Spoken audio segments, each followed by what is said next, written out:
Pas d'effet d'annonce pour la candidate PS nîmoise. Lors de sa présentation de programme, Françoise Dumas s'est voulue pragmatique. Elle veut bien faire rêver les Nîmois, mais encore faut-il en avoir les moyens. Je suis là pour leur dire quelle est la réalité et en fonction de cette réalité, compte tenu du niveau de fiscalité et d'endettement de cette ville, de leur proposer un meilleur service, les faire rêver dans des perspectives de création d'emplois, de développement économique et de nouvelles attractivités pour la ville. Si elle était élue, Françoise Dumas organiserait des assises de la culture et gèlerait les grands projets de la municipalité actuelle, tels que le TCSP ou le musée de la Romanité, qui sont à repenser. En soi, ce sont des projets qui ont déjà démarré et que nous essaierons de continuer, mais à condition qu'ils soient viables économiquement et que surtout on puisse les financer.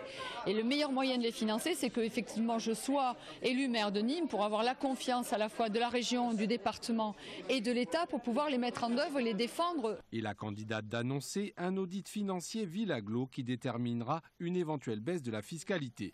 Sous réserve d'un audit qui est en train d'être réalisé par la Chambre régionale des comptes et que nous ferons valider par une entreprise spécialisée.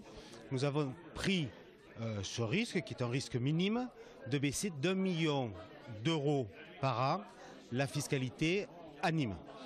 Ce qui fait en effet, à la sortie, à la fin du mandat, à peu près 6% de baisse de la fiscalité de façon maîtrisée. Une baisse dont le montant équivaut à celui annoncé par l'équipe adverse du maire sortant.